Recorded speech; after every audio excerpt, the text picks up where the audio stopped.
ആരാണ് സദഖത്തുല്ലാഹിൽ ഖാഹിർ റളിയല്ലാഹു അൻഹു? നമ്മൾ ഓതുന്ന ഖുതുബിയത്തിന്റെ രചയിതാവ് ആരാണ്? ഒരു കാലത്ത് ഇന്ത്യ രാജ്യത്തിന്റെ മുഫ്തിയായിരുന്നവർ, ഔറംഗസീബ് രാജാവ് ഭരിക്കുന്ന കാലത്ത് ഇന്ത്യയുടെ മുഫ്തിയായിരുന്നു ബഹുമാനപ്പെട്ട സദഖത്തുല്ലാഹിൽ ഖാഹിർ റളിയല്ലാഹു അൻഹു. കായൽ പട്ടണത്തുകാരൻ തമിഴ്നാട്ടിലെ കീഴക്കരയിൽ അന്ത്യവിശ്രമം കൊള്ളുന്നു. അവരുടെ പേരാണ് മാദിഹുർ റസൂൽ സല്ലല്ലാഹു അലൈഹി വസല്ലം. തങ്ങളെ കുറിച്ച് അവരെഴുതിയ കവിതകൾ കേട്ട് അറബികൾ പോലും അമ്പരന്ന അത്ര വലിയ അറിവിന്റെ ഉടമ. ഇന്ത്യയുടെ മുഫ്തിയായിരുന്നു പറഞ്ഞാൽ അത് ചെറിയ കാര്യം. ഔറംഗസീബ് രാജാവ് ഡൽഹിയിൽ വെച്ച് ബഹുമാനപ്പെട്ടവരെ കണ്ടുമുട്ടുന്ന ഒരു രംഗമുണ്ട്. ഡൽഹിയിൽ ഒരു പള്ളിയിൽ ദിക്റ് ചൊല്ലിക്കൊണ്ടിരിക്കുകയാണ്. ഔറംഗസീബ് രാജാവ് വേഷപ്രച്ഛന്നനായി വഴിയിലൂടെ നടക്കുമ്പോൾ പള്ളിക്കകത്ത് ആരോ ദിക്റ് ചൊല്ലുന്നു.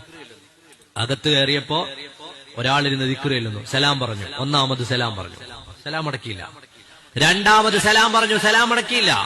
മൂന്നാമത്തെ സലാം കഴിഞ്ഞപ്പോ അവിടുന്ന് പറഞ്ഞു, നിങ്ങളുടെയും നിങ്ങളെ ഏൽപ്പിച്ച ആളിന്റെയും സലാം ഞാൻ മടക്കിയിരിക്കുന്നു. ഉടനെ ഔറംഗസീബ് രാജാവ് സലാം മടക്കിയത് കേട്ടപ്പോ തോളത്തൊന്ന് തട്ടി. അപ്പൊ തിരിഞ്ഞു നോക്കിയിട്ട് ചോദിച്ചു, നിങ്ങൾ ആരാണ്? ഞാൻ രാജാവാണ്, ഔറംഗസീബാണ് എന്ന് പറഞ്ഞു. എന്നിട്ട് ചോദിച്ചു, നിങ്ങൾ എന്തുകൊണ്ട് എന്റെ സലാം മടക്കിയില്ല? അവിടുന്ന് പറഞ്ഞു, ഞാൻ അറിഞ്ഞില്ല, ഞാൻ അള്ളാഹുവിനെ ദിക്റല്ലായിരുന്നു.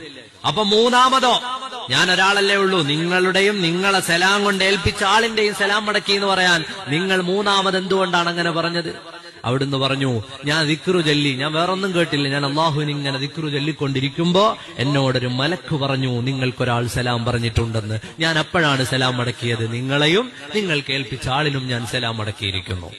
ഔറംഗസീബ് രാജാവ് അവിടുന്ന് പരിചയപ്പെട്ടു. കൊട്ടാരത്തിലേക്ക് ക്ഷണിച്ചു പോയില്ല. ബഹുമാനപ്പെട്ടവരുടെ കൈ പിടിച്ചു.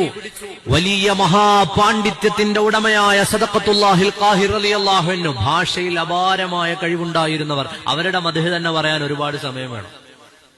അവരുടെ മജ്ലിസ്, അവര് നടത്തിയിരുന്ന ദർസുകൾ, അവരുടെ മകനാണ് കേരളത്തിലെ എല്ലാ ആലിമീങ്ങളും ഓതിപ്പടിക്കുന്ന പ്രാഥമികമായ ഗ്രന്ഥങ്ങളുടെ ഒക്കെയും രചന നിർവഹിച്ചിട്ടുള്ളയാൾ മാപ്പിള ലബ്ബൽ ഖാഹിരി എന്നവർ അവരുടെ പ്രിയപ്പെട്ട മകനാണ്. അപ്പൊ ഇതൊക്കെ ആരെങ്കിലും സമയം പോകാൻ വേണ്ടി എഴുതിയതെന്നല്ല, മുസ്ലിം ഉമ്മത്തിനു വേണ്ടി അവർ എഴുതിയതാണ്.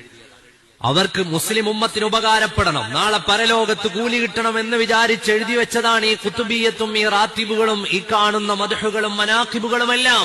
മുസ്ലിം സമൂഹം ഇതിന്റെ ചരിത്രവും പാരമ്പര്യവും ഒക്കെ മനസ്സിലാക്കണം, പ്രയാസങ്ങളിൽ നിന്ന് രക്ഷ കിട്ടാൻ, അകാരണമായി പ്രയാസങ്ങൾ പ്രതിസന്ധികൾ വന്നു ചേരാതിരിക്കാൻ, അതുപോലെ ഈമാനോടെ ജീവിച്ചു മരിക്കാനൊക്കെയും കാരണമായി നാളെ പരലോകത്ത് ഉപകാരപ്രദമാകാനൊക്കെയും ലക്ഷ്യം വെച്ചുകൊണ്ടാണ് ഇതിന്റെ ഒക്കെ രചന നടത്തിയിട്ടുള്ളത്.